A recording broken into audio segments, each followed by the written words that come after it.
درود پاک پڑھنے اللہ سبحان اللہ سیدنا جد الحسن والحسین وعلی آل سیدنا جد الحسن والحسین صلاۃ و سلام علیک یا رسول اللہ صلی اللہ تعالی علیہ وآلہ وسلم۔ بڑی مشہور و معروف آیت کریمہ جس کی تلاوت کا میں نے شرف حاصل کیا، اہل نسبت کا شاید ہی کوئی ایسا جلسہ ہوتا ہو جس میں کبھی یہ آیت نہ پڑھی گئی ہو۔ نہ جانے کتنے چچا بچپن سے لے کے 55 تک سنتے آ رہے ہیں، اور میری دعا ہے کہ 55 سے لے کے قبرستان کے مدفن تک سنتے رہیں۔ پھر بھی ترجمہ کر دوں تاکہ ترجمانی بھی ہو جائے اور سمجھنے میں کافی آسانی بھی ہو جائے۔ ارشاد ربانی، اللہ پاک فرماتا اے ایمان والو، those who believe۔ ارے میری ماں بہنوں چپ ہو جاؤ، ویسے ان کو چپ کرانے سے کوئی فائدہ بھی نہیں۔ ایک مرتبہ جھوٹوں کا مقابلہ ہوا اور یہ طے ہوا کہ جو سب سے بڑا جھوٹ بولے گا اسے فرسٹ پرائز ملے گا۔ تو معلوم ہے فرسٹ پرائز کسے ملا؟ اسے ملا جس نے یہ جھوٹ بولا کہ میں ایک محفل میں گیا، 4 بہنیں بیٹھی تھیں اور چپ تھیں۔ تو کہا یہ تو اسمبھو ہے، تو چپ کرانا بیکار ہے، لیکن بس تھوڑا محفل کا لحاظ رکھیں، اتنا کافی۔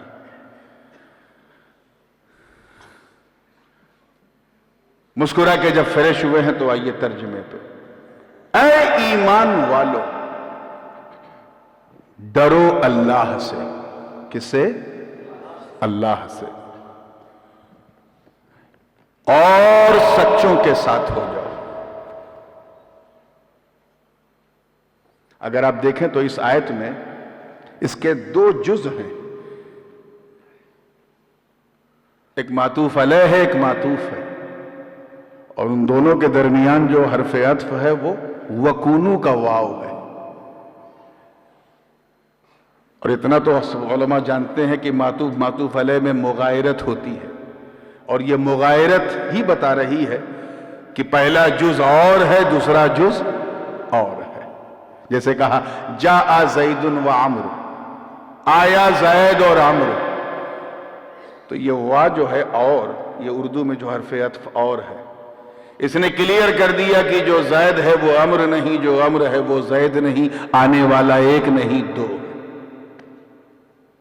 ایسے ہی اے ایمان والو، ڈرو اللہ سے، ایک مضمون ہے، اور دوسرا کیا ہے؟ اور سچوں کے ساتھ ہو۔ اسے اور آسانی سے اگر آپ سمجھیں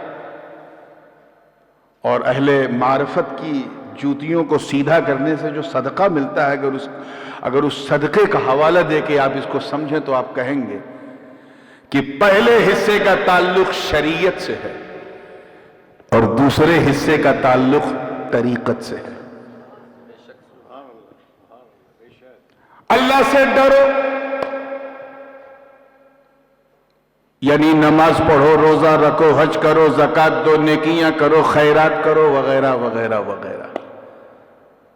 یہ وہ چیزیں ہیں جن کا تعلق شریعت پاک مصطفیٰ صلی اللہ علیہ وسلم سے۔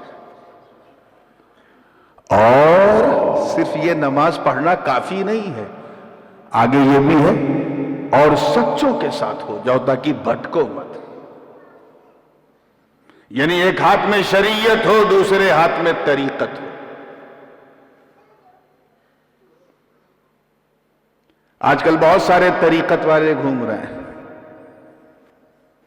دعویٰ کرتے ہیں کہ ہم طریقت والے ہیں، نماز کے وقت چادر تانے سو رہے ہیں، فجر میں آنکھ ہی نہیں کھلی۔ مرید نے پوچھا حضور آپ مسجد میں؟ کہ میں مسجد نبوی گیا تھا مدینہ پڑھنے، دل کی نماز پڑھتے ہیں، 5 انگوٹھی 6 انگوٹھی 10 انگوٹھی پہن کے آتے ہیں، لمبے لمبے بال رکھ کے۔ یاد رکھنا، یہ تو ہو سکتا ہے کہ انسان شریعت پر چلے، طریقت پر نہ چلے، لیکن یہ امپاسبل ہے کہ کوئی طریقت پر چلے اور شریعت پر نہ چلے. ابلیس کا یہی تو پرابلم تھا. شریعت کے معاملے میں اس نے کوئی غفلت نہیں کی. اللہ نے کہا نماز پڑھو تو اتنی پڑھی کہ 6 کروڑ برس تک اللہ کی عبادت کرتا رہا. تقوی پہ تقوی، تقوی پہ تقوی، تقوی پہ تقوی، ایک دن مار دیا لقوہ. اٹکا کہاں؟ طریقت میں اٹکا. گڑبڑ وہاں کر دی جب حکم دیا کہ آدم کا سجدہ تعظیمی بجا لاؤ. بات ادب کی تھی، اکڑ گیا. انا خیر منہ، میں تو آدم سے بہتر ہوں. خلقتنی من نار وخلقتہ من طین، مجھے تو نے آگ سے بنایا، اسے مٹی سے بنایا. I am better than Adam. How can I pay respect for Adam؟ یہ اس نے صغرا کبرا لگایا، منطق لگائی. کیوں؟ شریعت پہ تو وہ مکمل چل رہا تھا، بھٹک گیا کیونکہ طریقت پہ اس نہیں چل سکا. تو یہ تو ممکن ہے کہ انسان شریعت پر چل رہا ہے، طریقت پہ نہیں. لیکن اگر کوئی طریقت پہ چلنے کا دعویٰ کرتا ہے تو اس کا شریعت پہ چلنا واجب ہے، ضروری ہے. اس کے بغیر طریقت کسی کام کی نہیں.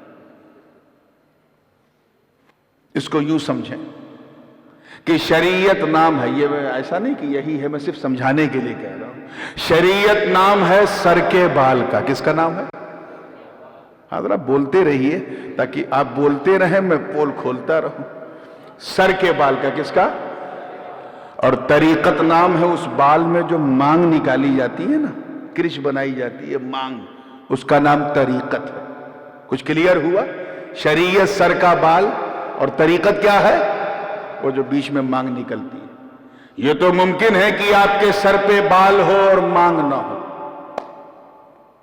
مانگ نہ ہو. لیکن کیا یہ ممکن ہے کہ مانگ ہو اور بال ہی نہ ہو؟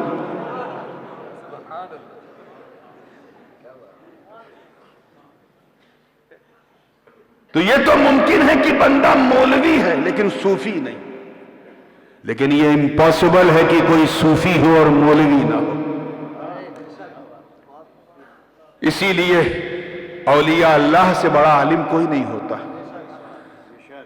علم تو ان کی بنیادی چیز ہوتی ہے، اس کے بغیر ولایت ملتی ہی نہیں.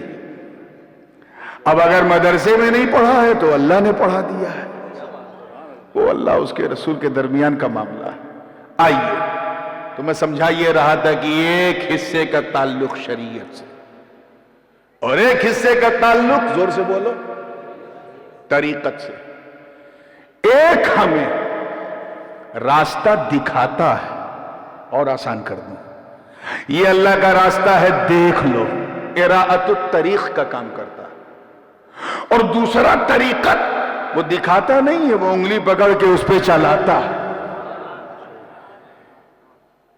کلیئر ہو رہا ہے نا؟ اسی لیے تو اللہ پاک نے فرمایا وَاتَّبِعْ سَبِيلَ مَنْ أَنَابَ إِلَيَّ، راہ چل اس کی جو میری طرف تجھے لوٹا کے لائے. تو وہ کوئی ہے جو لوٹا کے لاتا ہے. تو اللہ سے ڈرو، اس کا تعلق شریعت سے. اللہ سے ڈرنے کا مطلب وہ کام کرو جو اللہ کو پسند ہے. اچھا ایک بات میں اور بتاؤں، خوف خدا وہ نعمت ہے میرے دوستو. ہم جس چیز سے ڈرتے ہیں اس سے دور ہو جاتے ہیں. شیر کو دیکھا ڈر گئے، کنارے ہو گئے. سانپ کو دیکھا ڈر گئے، کنارے ہو گئے. آگ کو دیکھا ڈر گئے، کنارے ہو گئے. جس چیز سے ہمیں ڈر لگتا ہے ہم اس سے دور ہوتے ہیں کہ نہیں؟ بولو زور سے. لیکن اللہ کا خوف ایسا خوف ہے کہ بندہ جتنا اللہ سے ڈرتا جاتا ہے قریب ہوتا جاتا ہے، اتنا ہی اللہ سے قریب ہوتا جاتا ہے. To get closer to Almighty، اللہ اگر تمہیں اللہ سے قریب ہونا ہے تو پہلا سینہ یہ ہے کہ اللہ سے ڈرنا شروع کر. اللہ سے ڈرنے کا یہ مطلب نہیں ہے کہ نماز بھی پڑھو جھوٹ بھی بولو. اللہ سے ڈرنے کا یہ مطلب نہیں ہے کہ زکوٰۃ بھی دو سود بھی کھاؤ. اللہ سے ڈرنے کا یہ مطلب نہیں ہے کہ حج بھی کرو تیرتھ پہ بھی جاؤ. اللہ سے ڈرنے کا یہ مطلب نہیں ہے کہ روزہ بھی رکھو اور انشن پہ بھی بیٹھو ان کے ساتھ۔ اللہ سے ڈرنے کا یہ مطلب نہیں ہے کہ ماں باپ کا ہاتھ بھی چومو اور ان کا حق بھی مارو۔ اللہ سے ڈرنے کا یہ مطلب نہیں ہے کہ بیوی کا نانو نفقہ بھی پورا کرو اور اس پر ہاتھ بھی اٹھاؤ۔ اللہ سے ڈرنے کا یہ مطلب نہیں ہے کہ شوہر کی خدمت بھی کرو اور نافرمانی بھی کرو۔ اللہ سے ڈرنے کا مطلب یہ کہ ایسے بندے بن جاؤ، توجہ اللہ کرے سمجھ میں آ جائے، ایسے بندے بن جاؤ کہ جب تمہیں چلتا پھرتا کوئی دیکھے تو یہ نہ کہے کہ مسلمان جا رہا ہے، بلکہ کہے کہ چلتا پھرتا اسلام جا رہا ہے، چلتا پھرتا اسلام جا رہا ہے۔ حضرت خواجہ اویس قرنی رضی اللہ تعالیٰ، نام سنا ہے؟ سید التابعین، سلطان التارکین۔ ولایت جو ہے جو مولا علی سے چلتی ہے وہ انہی سے گزر کے سب کو ملتی ہے، اس لیے ولایت میں سب سے عظیم طبقہ طبقہ اویسیہ کہلاتا ہے، جس پہ حضرت بایزید بستامی، حضرت بدیع الدین زندہ شاہ مدار، غوث اعظم شیخ عبد القادر جیلانی، غریب نواز مخدوم پاک، یہ اولیاء صدیقین کا مرتبہ ہے، بہت عظیم مرتبہ۔ توجہ چاہوں گا، سلطان التارکین خواجہ اویس جنگل میں عبادت کر رہے ہیں اور ان کی بکریاں سکون سے گھاس کھا رہی ہیں، اور ایک بھیڑیا گردن گھما گھما کے ان کی بکریوں کی حفاظت کر رہا ہے۔ بھیڑیا انگریزی میں اسی کو کہتے ہیں ہائینا۔ بات سمجھ میں آئی نا؟ ارے یار میں مانتا ہوں کہ شیر بہت خطرناک جانور ہوتا ہے، شیر اگر خالی پیٹ ہے تو سب سے بڑا خطرہ وہی ہے، لیکن بڑا غیرت مند و خوددار جانور ہے۔ شیر اگر کھا پی لے، پیٹ بھر لے تو you can walk with the line, آپ شیر کے ساتھ ٹہل گھوم سکتے ہو۔ اور یہ میں سنی سنائی بات نہیں کر رہا ہوں، مجھے ذاتی تجربہ ہے۔ یہ اور بات ہے کہ چلنے کے لیے ذرا سینے میں شیر دل بھی چاہیے۔ بڑا غیرت مند جانور ہوتا ہے۔ If you feed the lion then you can walk without any hesitation، لیکن پراپرلی اس کو فیڈ کر دو۔ لیکن بھیڑیا میرے دوست ایسا درندہ کہ اگر گردن تک کھا لے اور سامنے کوئی بکری دکھ جائے تو نوچے گا ضرور۔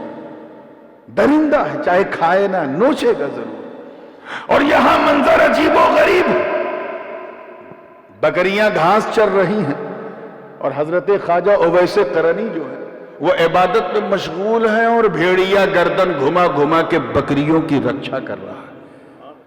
ایسا ادبھت، اوشوشنی، عقل پنی، انکریڈیبل سین دیکھ کر کے ایک راہگیر جب وہاں سے گزرا تو رک گیا۔ اس نے کہا بابا یہ کیا آپ کو اس بھیڑیے سے ڈر نہیں لگتا؟ تو حضرت خواجہ اویس نے سر اٹھا کے مسکرا کے کہا تو میری بات کرتا، میری بکریوں کو بھی ڈر نہیں لگتا، میری بکریوں کو بھی اس بھیڑیے سے ڈر نہیں لگتا۔ کہا کیوں؟ کا سن، اللہ کرے یہ بات دل میں اتر جائے۔ فرمایا جب تک میں اللہ سے نہیں ڈرتا تھا، اس بھیڑیے سے ڈرتا تھا، لیکن جب سے میں اللہ سے ڈرنے لگا یہ بھیڑیا مجھ سے ڈرنے لگا۔ اس لیے اے قوم مسلم، اے اسلام کے شہزادوں، اگر تم یہ چاہتے ہو کہ خدا کے دشمن تم سے ڈریں، اگر تم چاہتے ہو کہ تمہارے اسلاف کی طرح جنہوں نے دشت و دشت دریا بھی نہ چھوڑے، بحر ظلمات میں دوڑا دیے گھوڑے جس نے، اگر ان کی روش پہ چلنا چاہتے ہو، انہی کی طرح خدا کے دشمنوں کے دل و دماغ میں اگر اپنا ڈر بسانا چاہتے ہو، اگر تم شوکت اسلامی میں اضافہ کرنے کے لیے اپنی ایسی شکل بنانا چاہتے ہو کہ تمہارا نام سن کر کفر کے ایوان میں زلزلے آ جائیں، اگر تم چاہتے ہو کہ کافر تمہیں دیکھ کے کلمہ پڑھ لے، تم سے تھر تھر آ جائے، تو تمہیں کوئی انیتک کاریہ کرنے کی ضرورت نہیں، کوئی غیر انسانی، کوئی دانوں والا کام کرنے کی ضرورت نہیں، تمہیں آتنکواد جیسے گھٹیا کام سے دل لگانے کی ضرورت نہیں۔ اگر تم خدا کے دشمنوں کے دل میں، توجہ، اپنا خوف، اپنی ہیبت، اپنا روب و دبدبا اگر بسانا چاہتے ہو تو بس اللہ سے ڈرنا شروع کرو.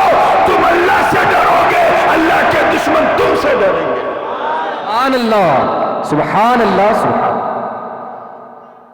بات سمجھ میں آ رہی ہے؟ اور جب اللہ کے دشمن تم سے ڈریں گے تو زیادہ دن نہیں ڈریں گے، پھر وہ دن بھی آ جائے گا کہ تمہیں مل جائیں گے، ان کی گھر واپسی ہو جائے گی. بھائی گھر واپسی ہماری کیسے؟ ہم تو سب سے پہلے انسان کون؟ بولو زور سے. وہ کون تھے؟ اللہ کے نبی. ان کا کلمہ کیا تھا؟ لا الہ. سارے آدمی انہی کی اولاد. آدم کا کلمہ بھی لا الہ الا اللہ، نوح کا کلمہ بھی لا الہ الا اللہ، ابراہیم کا کلمہ بھی لا الہ الا اللہ، سارے نبیوں کا کلمہ لا الہ الا اللہ. تو اب جس کا کلمہ لا الہ الا اللہ ہے وہ آدم کے گھر میں ہے. گھر واپسی وہ کرے جو اس کلمے سے پھر گیا. قسم خدا کی اگر یہ جملہ میں نے لکھنؤ میں بولا ہوتا تو کتنے کرتے پھٹ جاتے. لیکن میں سمجھتا ہوں موسم ٹھنڈا ہے اور آپ بھی کافی فنڈے میں ہیں، تو آپ کو گھر واپسی نہیں کرنا، انہیں کرنا ہے جو آدم کے گھر سے نکل گئے ہیں. ہم تو کل بھی آدم کے گھر میں تھے، آج بھی آدم کے گھر میں. توجہ، جب تھوڑا سا وہاں آئے ہیں تو پھر اس چیز کو ذہن میں لاؤ. اللہ سے ڈرو، ہر وقت یہ سوچو. حضرت جنید بغدادی فرماتے ہیں اللہ سے ڈرنے کا مطلب یہ ہے کہ یہ خیال کرو، اسی میں رہو، اسی میں جیون گزارو کہ تم اللہ کو دیکھ رہے ہو. اور اگر یہ خیال نہ کر سکو تو یہی خیال کرو کہ اللہ تمہیں دیکھ رہا ہے. حضور علیہ السلام نے بھی فرمایا صلی کأنک تراہ فإن لم تکن تراہ فإنہ یراک. حضور فرماتے ہیں نماز ایسے پڑھو گا گویا تم خدا کو دیکھ رہے ہو، خدا کو دیکھ رہے ہو. اور اگر یہ نہ سوچ سکو تو یہ سوچو کہ خدا تمہیں دیکھ رہا ہے. اور یہ سب سے کمزور ایمان ہے. یہ کمزور ایمان ہے کہ یہ ہم سوچیں خدا ہمیں دیکھ رہا ہے. مضبوط ایمان یہ ہے کہ ہم خدا کو دیکھ رہے ہیں. چلو اپنی زندگی اسی پہ شروع کر دو. جب تم کھاؤ تو یہ سوچو اللہ دیکھ رہا ہے، پیو تو یہ سوچو اللہ دیکھ رہا ہے، اٹھتے بیٹھتے سوتے جاگتے یہ سوچو اللہ دیکھ رہا ہے. نماز پڑھتے وقت سوچو اللہ دیکھ رہا ہے، روزہ رکھتے وقت سوچو اللہ دیکھ رہا ہے، حج کرتے وقت سوچو اللہ دیکھ رہا ہے، زکوٰۃ دیتے وقت سوچو اللہ دیکھ رہا ہے. نیکیاں کرتے رہو اور یہ خیال کرتے رہو کوئی دیکھے نہ دیکھے اللہ، زور سے بولو، He is watching us. وہ دیکھ رہا. اپنے دھڑکتے ہوئے سنی دل پہ ہاتھ رکھ کے ایمانداری سے بتانا کہ اگر تیرا یہ وظیفہ بن گیا کہ اللہ دیکھ رہا ہے، اللہ دیکھ رہا ہے، تو کیا شراب پیے گا؟ جیسے ہی بوتل کو ہاتھ لگائے گا دل بولے گا چھوڑ دے اللہ دیکھ رہا ہے. جیسے تو بدکاری کی طرف پیش قدمی کرے گا تیرا ایمان کہے گا مت چل اللہ دیکھ رہا. تیرے گناہ والے قدم رک جائیں گے، تیرا عقیدہ شاندار بن جائے گا اللہ دیکھ رہا ہے. اور پھر تیری زندگی اسی رنگ میں گزرے گی کہ اٹھتے بیٹھتے چلتے پھرتے اللہ دیکھ رہا ہے، اللہ دیکھ رہا ہے. میں عزت رب کعبہ کی قسم اٹھا کے کہتا ہوں کہ اگر آج سے فرام ناؤ اگر تم نے اپنی زندگی اس رنگ میں رنگ لی کہ اللہ دیکھ رہا، ہر گھڑی دیکھ رہا ہے، ہر آن دیکھ رہا ہے، ہر لمحہ دیکھ رہا ہے، ہر ساعت دیکھ رہا ہے، تو ایک دن وہ بھی آئے گا کہ تیرا دل بولے گا ہاں وہ مجھے دیکھ رہا ہے، میں اسے دیکھ رہا ہوں. وہ دیکھ رہا ہے یعنی میں ابھی بندہ ہوں. کیا ہوں؟ میں دیکھنے لگا یعنی بندہ نواز ہوں. وہ دیکھ رہا یعنی ابھی میں مرید ہوں. میں دیکھنے لگا یعنی اپنے پیر کی مراد ہوں. وہ دیکھ رہا ہے یعنی ابھی میں بھکاری ہوں. میں دیکھنے لگا یعنی وقت کا غوث ہوں. ارے وہ دیکھ رہا ہے. یہ شان غریب کی ہے، غریب کی. میں دیکھنے لگا یہ شان غریب نواز کی ہے۔ تو اپنے کردار کو ایسا بناؤ کہ یہ خیال رہے کہ اللہ دیکھ رہا۔ میں ادھر ادھر آپ کے ذہن کو کیا لے جاؤں؟ نوجوانوں کی مجھے اکثریت دکھ رہی ہے، اس لیے ایک نوجوان کی بات سناؤں۔ اس کا عقیدہ کیسا تھا کہ اللہ دیکھ رہا۔ 20-22 سال کی کڑیل جوانی، سپہ سالار اپنی قوم کا، نکل پڑا سفر پہ۔ جو بھی زیادہ راہ تھا کھانے پینے کا وہ سب ختم ہو گیا، سفر چلتا رہا۔ بھوک کی شدت نے اس کے قدم کو لرزیدہ کر دیا۔ راستے میں اسے کھجوروں کی ڈالیاں اور اس کے نخلستان نظر آئے۔ دل میں آیا کہ لاؤ توڑے، جیسے ہی ہاتھ آگے بڑھا یہ روک لیا، اور دل نے کہا مت کھانا، یہ تیرا مال تھوڑی نہ ہے، اللہ دیکھ رہا۔ کیا ہم ایسا کرتے ہیں؟ ہمارا تو ایک ہی منتر ہے، پیسہ ہو چاہے جیسا ہو۔ We are just like a photocopy of Muslim, unfortunately. ہم اس لیے مسلمان ہیں کیونکہ ہمارے ابا مسلمان تھے، ہماری اماں مسلمان تھی، ہم اس لیے مسلمان ہیں۔ انفارچونیٹلی ہم اس لیے مسلمان ہیں کیونکہ ہم مسلمانوں کی طرح ٹوپی پہنتے ہیں اور دوسروں کی طرح پہناتے ہیں۔ ہم اس لیے مسلمان ہیں کہ ہفتے میں ایک دن ہم یہاں آتے ہیں، جمعہ کے دن۔ ہم اس لیے مسلمان ہیں کیونکہ ہماری مسلمانی ہوئی ہے۔ ہم اس لیے مسلمان نہیں ہیں کہ ہم ایک وحدہ لا شریک پر ایسا ایمان رکھتے ہیں کہ اس ایمان کے معاملے میں ہم کوئی سمجھوتا نہیں کرتے۔ ہم ایسے مسلمان نہیں ہیں جنہوں نے بدر و احد، خیبر و خندق میں پرچم اسلام کو لہرا دیا۔ ہم وہ مسلمان نہیں ہیں جنہوں نے انطاکیہ کی کلیساؤں میں گھس کے اذانیں دے دی۔ ہم وہ مسلمان نہیں ہیں جن کا نام سن کر رستم اور سہراب کا پیجامہ گیلا ہو جاتا تھا۔ ہم وہ مسلمان نہیں ہیں جن کے تصور سے قیصر و کسریٰ کے ایوان میں دھرتی کمپ آ جاتا تھا۔ ہم وہ مسلمان نہیں ہیں جنہوں نے دشت و دشت ہے دریا بھی نہ چھوڑے وہ صحابہ، بحر ظلمات میں دوڑا دیے گھوڑے جس نے وہ صحابہ۔ ہم وہ مسلمان نہیں ہیں جن کا چہرہ دیکھ کر لوگ کلمہ پڑھنے لگتے تھے۔ ہم تو صرف اس لیے مسلمان ہیں کیونکہ ہم مسلمانوں کی طرح رہتے ہیں، مسلمانوں کی طرح جیتے ہیں۔ نماز پڑھیں یا نہ پڑھیں لیکن ہم عید کے دن سوئیں ضرور بناتے ہیں۔ ہم محرم میں غم حسین میں روئیں یا نہ روئیں لیکن ڈھول ضرور بجاتے ہیں۔ ہم چاہے حضور کے میلاد پڑھیں یا نہ پڑھیں لیکن جلوس میں اچھل کود ضرور مچاتے ہیں، اور محرم میں ہم کچھ کریں نہ کریں کھچڑا ضرور پکاتے ہیں۔ ہم چاہے شبرات میں قبرستان میں جائیں یا نہ جائیں لیکن حلوہ ضرور بناتے ہیں۔ ہم اس لیے مسلمان ہیں، اور یہی وجہ ہے کہ یہ وبائیں ہم پر مسلط ہوتی ہیں۔ حضرت خواجہ حسن بصری رحمت اللہ علیہ حجاج بن یوسف کے زمانے میں جب وہ when he was the governor of Basra, Basra کا گورنر تھا اس وقت، بصرہ کی ولایت مولا علی نے رضی اللہ تعالیٰ عنہ نے حضرت خواجہ حسن بصری کے ہاتھ میں دی تھی۔ اور حجاج بن یوسف اتنا ظالم اور سفاک کہ صحابہ کا خون بھی اس کے ہاتھوں میں تھا، یعنی اپنے ہاتھوں کو صحابہ اور تابعین کے خون سے رنگے ہوئے تھا۔ اتنا ظالم، نہ جانے کتنی عورتوں کو اس نے بیوہ کر دیا، کتنے بچوں کو یتیم کر دیا۔ ہاں ایک نیک کام اس نے ضرور کیا کہ اس نے انڈیا، پاکستان، بنگلہ دیش، سری لنکا، ایران، ترکستان اور یہ جتنے بھی اجمی لوگ ہیں ان کے لیے اس نے قرآن میں زبر زیر اور اعراب و نقطے لگا دیے۔ یہ ایک نیک کام اس نے کیا۔ اللہ اگر اس کام کے لیے اسے بخش دے تو اس کا فضل ہے، اور نہ بخشے تو اس کا عدل ہے۔ مگر اتنا ظالم تھا کہ اپنی ہی منواتا تھا، اس کی بات سب مانتے تھے، اپنا ہی سکہ چلایا، اس کے لیے اس نے نوٹ بندی کر دی۔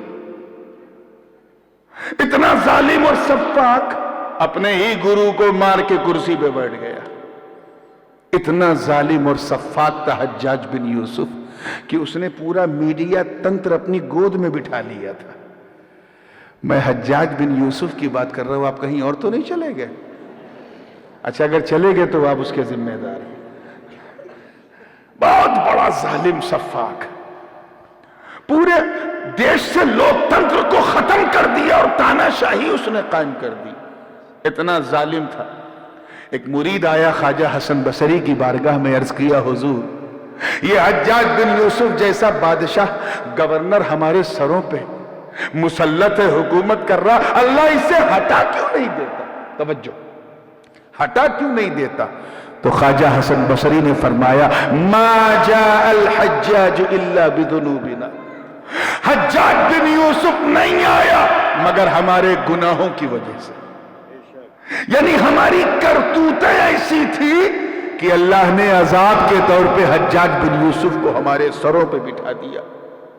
اگر تمہارے سروں پہ کوئی ظالم سلطان مسلط ہے تو you have no right to ask، آپ کو کوئی ادھیکار نہیں کہ آپ یہ شکایت کریں یا شکوہ کریں کہ ایسے ظالم لوگ ہمارے سروں پہ کیوں ہیں، کوئی حق تمہیں حاصل نہیں ہے۔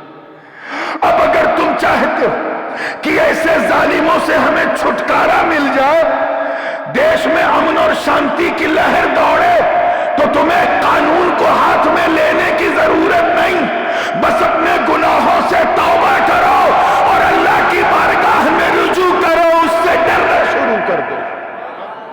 تم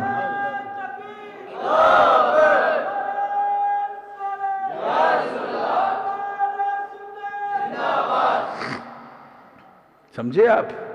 آپ ڈرتے رہو گے، آگے بڑھتے رہو گے۔ تو یہ ہم لوگ فوٹو کاپی ہیں مسلمان کی، کیا ہے؟ بولیے، شرمائیے نہیں، جب ہیں تو بولیے نا۔ We are a xerox copy of Muslim, ہم مسلمانوں کی طرح دکھتے ہیں جس دن ہم سچے مسلمان بن گئے۔